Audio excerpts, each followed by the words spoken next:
उसको भारत सरकार की जो वेबसाइट है उसमें मैंने दिखाया था कि 19-20 में कितने मकान बने। तो ये झूठ बोलने वाले लोग हैं। दूसरी बात ये है कि आज ये जो आवास है, अब नए हितग्राही तैयार हो गए हैं।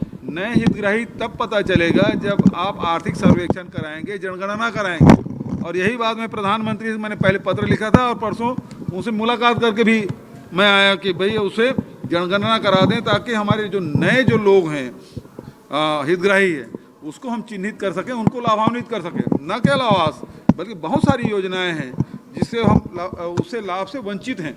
तो वो जनगणना बहुत ज़रूरी है। इस मामले में भारतीय जनता पार्टी मौन है और इसलिए मैंने कहा कि 1 अप्रैल से भारत सरकार यदि जनगणना नहीं कराती तो राज्य सरकार जनगणना कराएगी। 1 अप्रैल से जनगणना नहीं मतलब जो आवास के लिए सर्वे कराएगी और जो हितग्राही है उसे हम क्रमबद्ध उसको देंगे। अब भारतीय जनता पार्टी के पास घड़ियाली आंसू बहाने का कुछ रहा नहीं। प्रधानमंत्री आवास कांग्रेस की सरकार बनने के बाद में 19-20 से लेकर के 2023 तक हमने इसमें पूछा था कि कितना आवास स्वीकृत हुआ है और कितना पूर्ण हो चुके हैं और कितना वापस हो गया है या प्रारंभ नहीं हुआ है।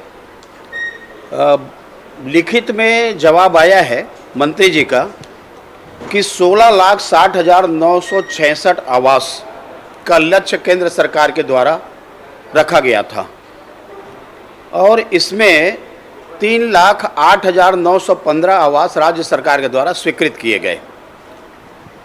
82,972 आवास पूर्ण हुए हैं।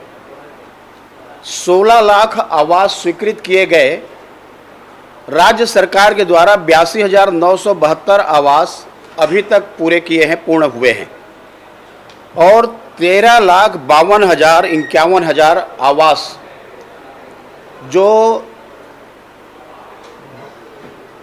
हितग्राहियों की आवास बनने थे वो 13,52,51 जो आवास है वो आवास एक प्रकार से वापस हो गए और वापस होने के बाद में ये आवास अब गरीबों को नहीं मिलेगी।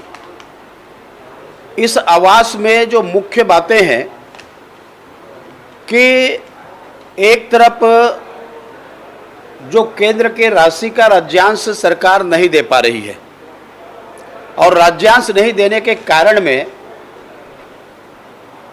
गरीबों का आवास नहीं बन रहा है और नहीं बनने के कारण में जो नुकसान हुए, यदि ये आवास बनती तो लोगों को काम मिलता, लोगों के मकान बनते और केंद्र सरकार से लगभग 11,000 करोड़ रुपए की राशि इस छत्तीसगढ़ प्रदेश को भी मिलता कि जिससे यहाँ के मकान के साथ में लोगों को रोजी रोजगार की भी व्यवस्था होती। यहाँ पर मुख्यमंत्री जी इस बात करते हैं कि हम सर्वे कराएंगे। सर्वे किस बात का कराएंगे कि जो लक्ष्य आपको दिया गया उस लक्ष्य की प्राप्ति आप नहीं कर पा रहे हैं। बड़ी बड़ी बात होती है 16 लाख मकान में 1 लाख मकान भी ये सरकार नहीं बना पाई और ये प्रश्न में जो जवाब आया उससे बात सिद्ध हो रही है कि सरकार हितग्राहियों को, गरीबों को मकान देना नहीं चाहती, केवल उनके बीच में भ्रम पालने और भ्रमित करने का काम ये सरकार करती है।